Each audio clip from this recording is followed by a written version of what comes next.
C'est l'enfer.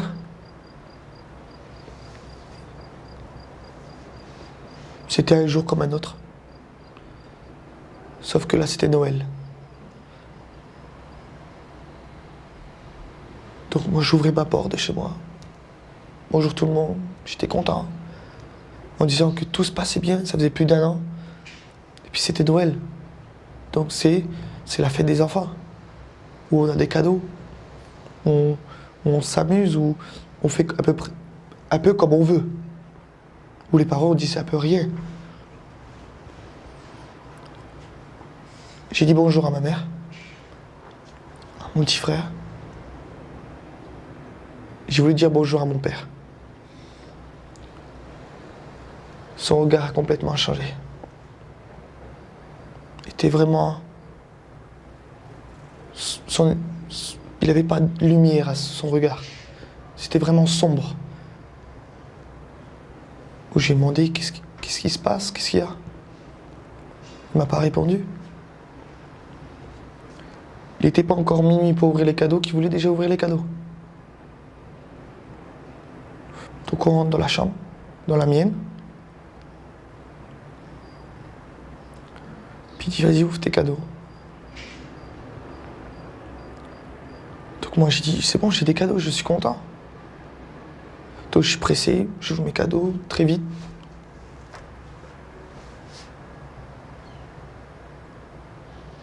Sur la pochette de cette cassette, c'était la première fois que je voyais ça.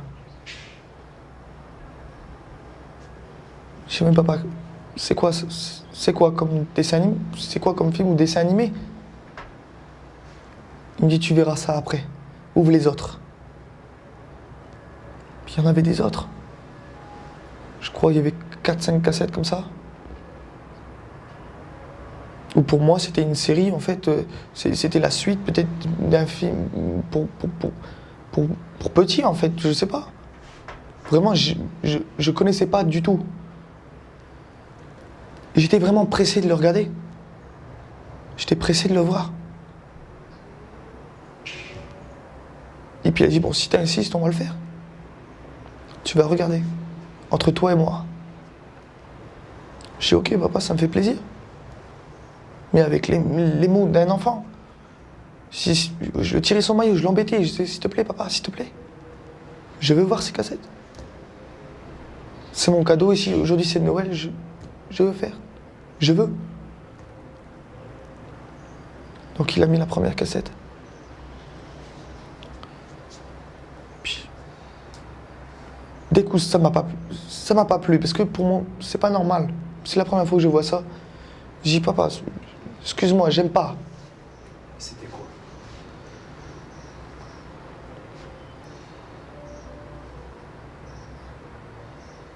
C'était des films. C'était des films pour adultes. Des films qui n'étaient pas pour un enfant du temps.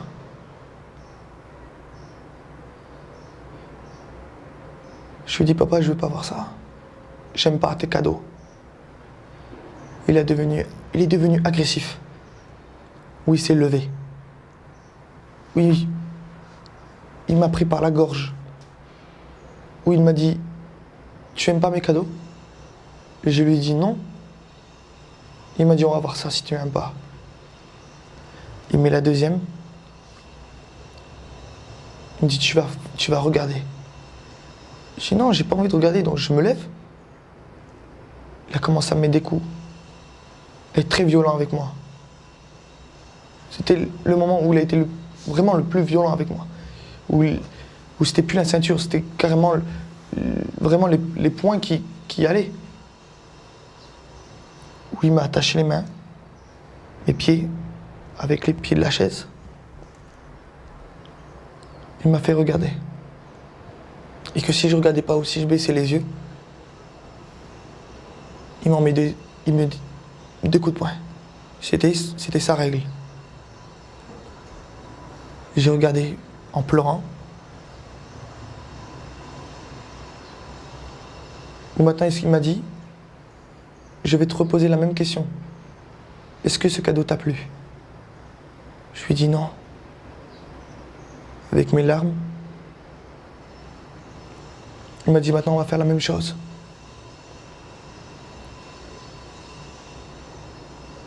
Je lui ai dit, moi j'aime pas ça, je veux pas faire ça. Il m'a dit tu as pas le choix. Il a enlevé mes mains, il m'a détaché les mains, les pieds. J'avais un pyjama. Il a enlevé mon pyjama, le bas comme le haut. Il voyait, bon, ça m'était parce que je bougeais partout. Il m'a mis sur ses épaules.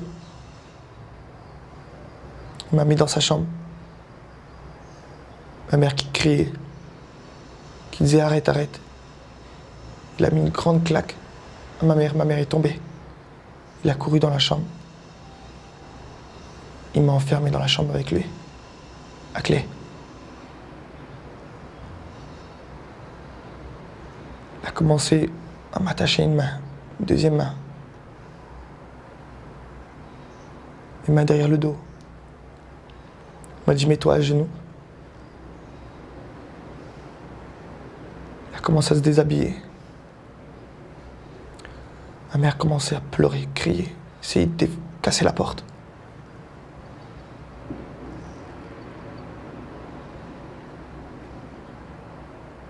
C'est le jour que je me rappellerai toute ma vie.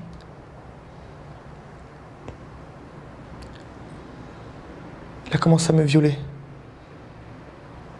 J'avais mal. Je lui ai dit que ça fait mal. Il me dit maintenant tu vas connaître la vraie douleur. Tu vas vraiment savoir. Tu vas vraiment savoir c'est quoi la douleur. Donc je pleurais. J'étais KO. Ou vraiment après, quand c'était fini, j'étais KO. J'étais un légume. Je pouvais plus bouger. Je pouvais plus marcher. Il a ouvert la porte. Ma mère est arrivée. Il m'a dit qu'est-ce que tu lui as fait? Je lui ai renvoyé l'ascenseur. Il m'a renvoyé l'ascenseur. Comment? Qu'est-ce que je lui ai fait? Qu'est-ce que je lui ai dit de mal? Ou même qu'est-ce que je lui ai... Je comprends pas encore maintenant.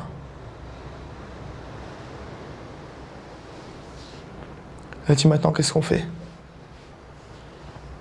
Demain il repart là-bas. Qu'est-ce que je leur dis? Il dit mais quoi, il va rentrer? Je pouvais pas marcher. Je pouvais rien faire. Même pas manger. J'étais assis sur son... J'étais allongé sur le ventre, sur son lit. Il m'a dit, mets-toi debout. J'ai essayé. Je suis tombé. Je pouvais pas tenir sur mes deux pieds. Il m'a encore frappé. Il m'a dit, debout. J'ai essayé encore. Des répétés. J'ai essayé. Ça marchait pas. Ma mère, qui m'a pris, qui m'a porté, qui m'a mis dans mon lit. J'ai pas dormi de la nuit. J'en ai fait que des cauchemars. Le lendemain, je marchais à peine. Ça faisait mal. Donc ma mère a dû trouver une excuse. En disant, je sais plus l'excuse qu'elle a donnée, mais elle a donné une excuse qui a fait que les gens ils ont pas compris. Je suis rentré. Et après, j'y allais tous les week-ends, tous les 15 jours. Et tous les 15 jours, c'était la même chose.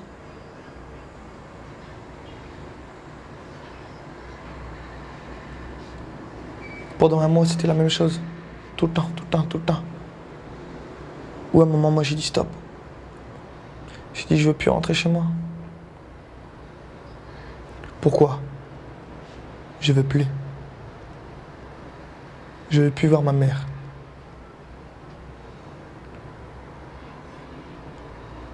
Je suis quand même rentré. Parce que j'ai des enfants qui disaient, tu n'as pas le choix en quelque sorte. Donc j'avais de l'aide de personne. Il n'y a personne qui pouvait m'aider. C'est comme si tout le monde était pour ça. Comme si que tout le monde acceptait ça. Donc pour moi c'était normal. Comme avec les coups. Parce qu'à chaque acte qu'il faisait avec moi, c'était la même chose. Il disait, chut, ou sinon tu connais. Donc ça veut dire, je devais me taire, de rien dire à personne, ou sinon j'étais mort. Il me dit, je te retrouve, je te tue.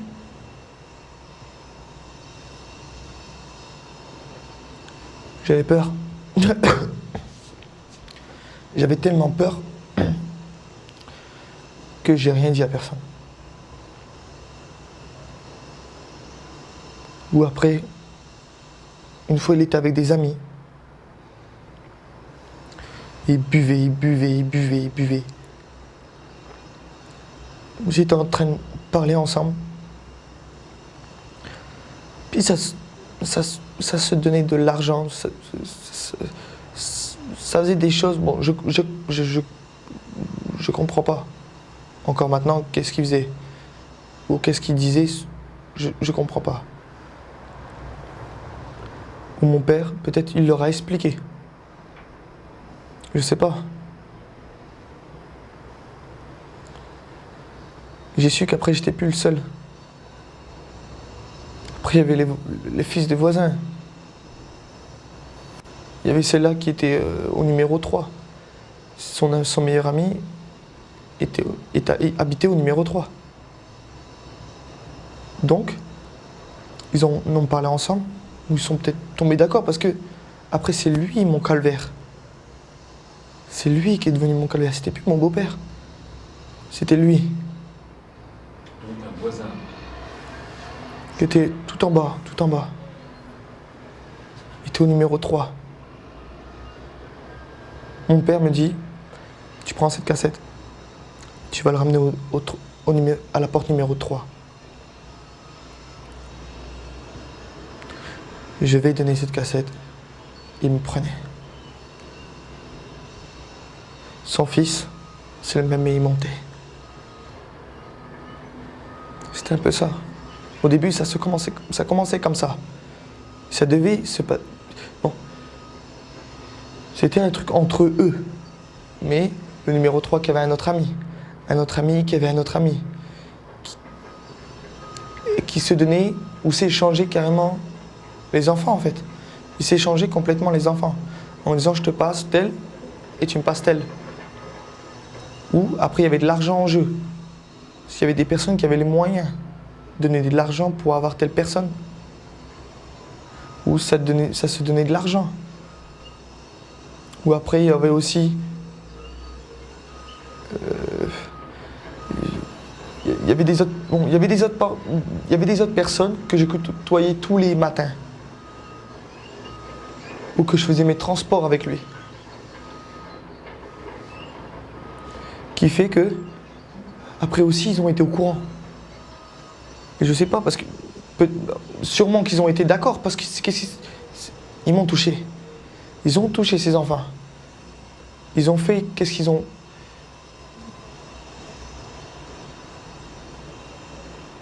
Ils ont fait qu'est-ce qu'ils ont voulu faire de nous.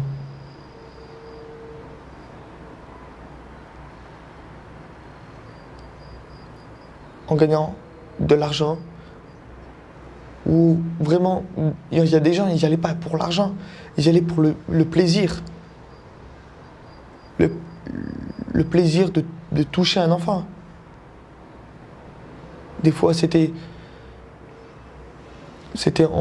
entre femmes, c'était... Est-ce que vous comprenez? C'était... Peut-être que je parle trop vite là pour l'instant, mais... Ça a commencé comme ça. Au début, c'était 2 personnes. Après, il y avait des autres personnes qui ont commencé à connaître ça. Ou peut-être aussi qu'ils ont menacé. Vous savez, je connais pas, je sais pas. Vraiment, comment ils ont négocié pour faire ce réseau. Je ne le saurai jamais. Qu'est-ce que je sais? C'est que tout le temps, tous les week-ends que j'ai passé là-bas, je vivais un enfer. Que ça soit telle personne ou tel nom, ils nous ont tous touchés, tous. Où ça allait regarder des cassettes au commencement, être attaché, regarder toujours les mêmes techniques. Tu veux telle chose, je vais te l'acheter, mais sois tranquille. Tu restes tranquille et tu auras ça. Et tu dis rien à personne si on t'est mort. Tous les gens qu'on a dit les noms, tous les gens qu'on a dit les noms, toutes ces personnes, c'est toutes ces personnes en fait qui nous ont touchés. Donc tout cela que moi j'ai parlé, par exemple à Saint-Omer, c'est toutes ces personnes qui devaient être condamnées. Est-ce que vous comprenez? Et je fais attention à mes mots, donc je ne peux pas bien expliquer vraiment les choses. Mais toutes les choses que j'ai dit à Saint-Omer, parce que vraiment à Saint-Omer j'ai pu parler, j'avais le moyen de parler. Je pouvais vraiment dire qu'est-ce qui s'est vraiment passé, où on m'a écouté, où on m'a pas coupé la parole, on m'a pas dit non ou ce. Bon, je reviendrai après, mais tous les gens que moi en tout cas que j'ai dit, c'est ceux-là qui m'ont touché, qui m'ont violé, qui m'ont frappé, qui m'ont menacé, qui m'ont fait autant de promesses, qui m'ont dit que ça c'est de l'amour. Ça c'est de l'amour qu'on peut avoir à un enfant. Est-ce que vous comprenez? Ils nous ont fait une manipulation qui fait qu'on est tombé dedans. On est tombé dans le filet. Où ils pouvaient faire tout ce qu'ils voulaient sans le risque que nous on parlait. 7. Il y en a 7 qui m'ont touché. Qui m'ont violé. Pas caressé, qui m'ont violé. Où j'ai fait l'amour avec eux. Il y en a 7. Pourquoi j'oublie pas? Pourquoi je sais qu'il y en a 7? Parce que chaque jour il me hante dans ma tête.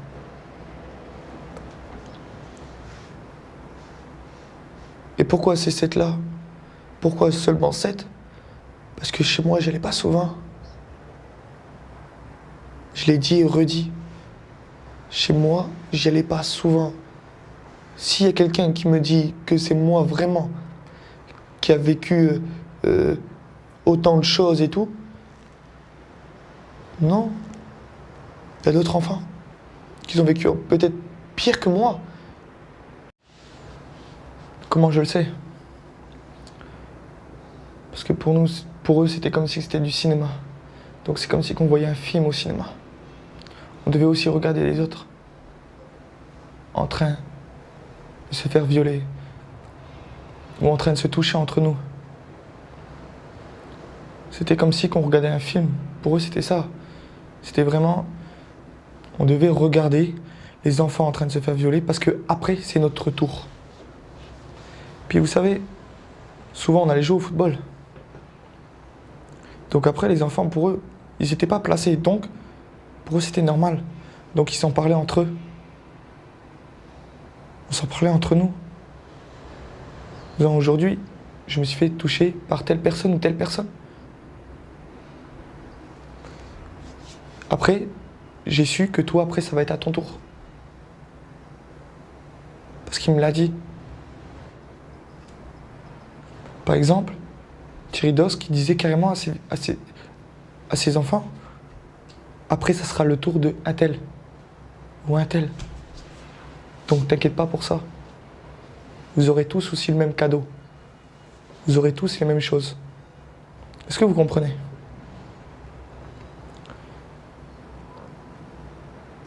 Parlons aussi encore de cet C'était comme, pour moi, c'était un jumeau de mon beau-père. Il pensait les mêmes choses que lui. Il me faisait encore plus souffrir que lui. C'est comme si c'était son bras droit. En me disant, tu t'occupes de lui. Et je veux que tu lui en fais baver. C'est ça que j'ai compris. Quand il me touchait ou quand il me... Je comprenais que lui, il voulait m'en mettre plein la gueule. Il voulait vraiment m'en mettre plein la gueule. Quand, par exemple, il me faisait une sodomie, par exemple, c'était pas son seul sexe qui allait dedans. C'était pas le seul. Il n'y avait pas que lui. Il y en avait un autre. Je devais le prendre avec ma bouche, par exemple. Vous savez.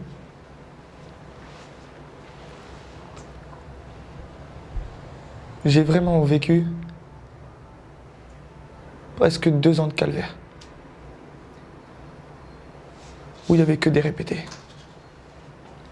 Ou que si j'allais là-bas, tous les dimanches, je savais qu'est-ce qui allait m'attendre.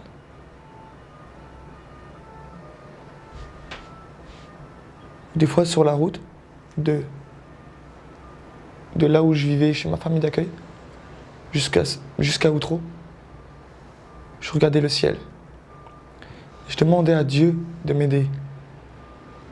J'avais même les larmes aux yeux en me disant, Dieu aide-moi. Arrête tout ça.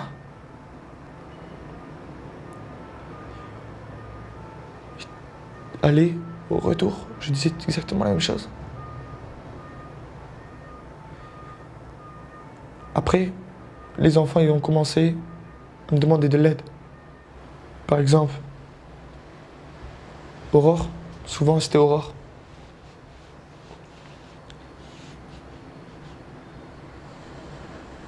Elle n'est pas du même bâtiment que moi. À chaque fois qu'elle allait chez moi, où on avait quelques minutes entre nous, elle disait, Kevin, tu es le seul pour nous aider. Tu es le seul à parler. J'étais la clé. Ça mettait une pression énorme. Parce que j'étais le seul qui était placé. Il y avait que moi qui pouvais parler, qui pouvait sauver tout le monde. Des enfants, j'en ai vu défiler. Chez moi, j'en ai vu défiler. Ils me disaient tous la même chose. Sauf mes frères. Parce que pour eux, c'était complètement normal. Leur vie était normale. C'était comme ça. C'est comme si tu voyais un enfant qui va à l'école, qui fait des études, après il a son diplôme, il a une femme, des enfants, puis ainsi de suite. C'est comme ça. C'était normal. C'était leur vie, c'était leur destin. Je dis, je peux pas. Parce qu'ils m'ont promis que sinon je vais mourir. Et tout le temps. Une fois, Aurore se faisait violer devant moi. Elle crie en me regardant, en pleurant. En disant, shérif, au secours. Donc, Kevin, au secours, Kevin, au secours, Kevin, au secours, tout le temps. Kevin, au secours. Aide-nous. Mon beau-père l'a frappé. En disant, il t'aidera pas. Il n'y a personne qui t'aidera. Il me frappait pour montrer que moi j'étais faible, que je pouvais aider personne. En disant, lui c'est pas un dur. Lui c'est pas quelqu'un qui peut vous aider. C'est vrai. En quelque sorte c'est vrai, je les ai pas aidés. C'était peut-être 1 an après que ça a commencé. Quand ça a vraiment commencé, c'était vers dans les 99. Quand pour moi, c'était vraiment, le réseau a commencé. Où c'était tout le temps. Même si j'étais à ma famille d'accueil, je me concentrais même pas à l'école. Je pensais qu'à eux. Je pensais qu'à eux. Je disais, comment je vais faire?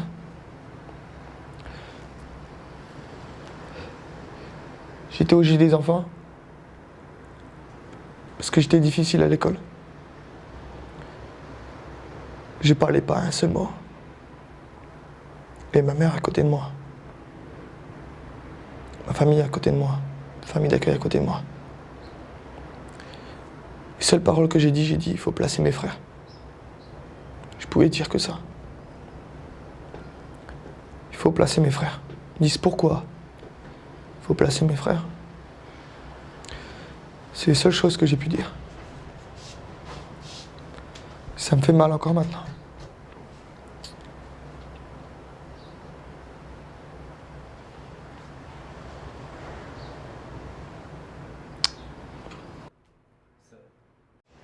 Placer mes frères, placer mes frères. Si elle parlait, je coupais la parole, je disais placer mes frères. Elle me demandait pourquoi. Ils n'ont pas compris. Je faisais comprendre. Et elle devait comprendre. Pourquoi un jeune qui est placé, mais qui dit placer mes frères? Pourquoi? Ils ne se sont pas posés. C'était ça seulement que je pouvais dire. Ma mère est à côté de moi. Que je dise comme ça, ma mère qui est là me viole des autres enfants, avec mon beau-père, avec des autres gens. Non. J'étais pas en sécurité. J'essayais de faire comprendre comme je pouvais, comme un enfant pouvait essayer de parler. Placer mes frères, c'est simple. S'ils me demandent pourquoi, mais qu'ils me prennent à part, au moins, mais ils ne l'ont pas fait. Quand j'ai vu que ça ne marchait pas par la parole, j'ai essayé par les dessins.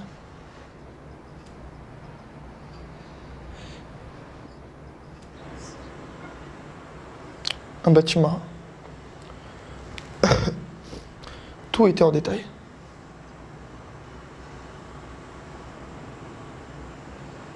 Ma façon.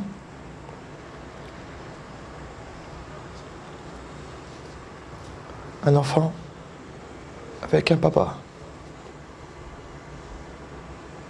Papa qui était dessus l'enfant. Puis je faisais des chambres. Puis une autre personne. Avec deux autres personnes.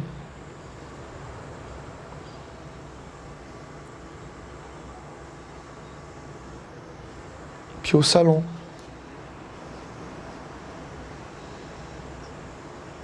Puis je faisais des dessins à ma façon. J'ai essayé de faire...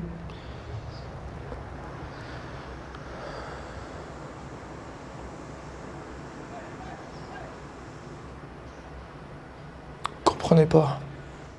Si on avait des dessins, c'était ça que je faisais.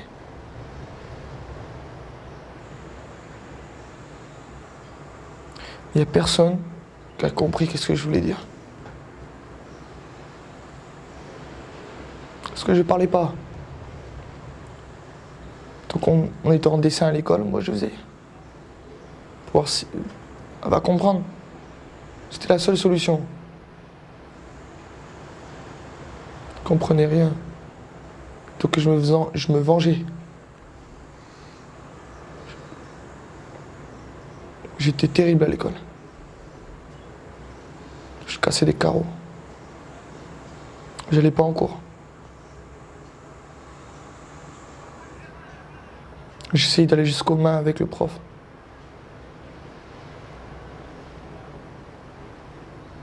Puis il n'y a personne qui comprenait. Je suis un enfant difficile pour eux. Ça me fait du bien.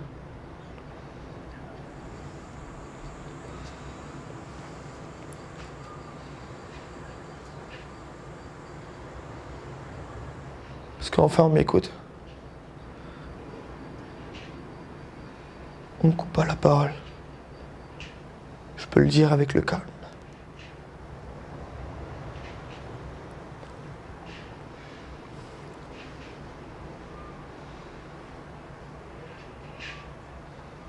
C'est bon de se sentir écouté, vous savez.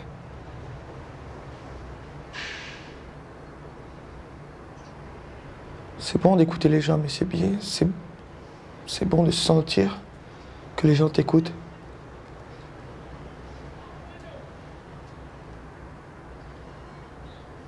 Qui te fixent qui t'écoute parler.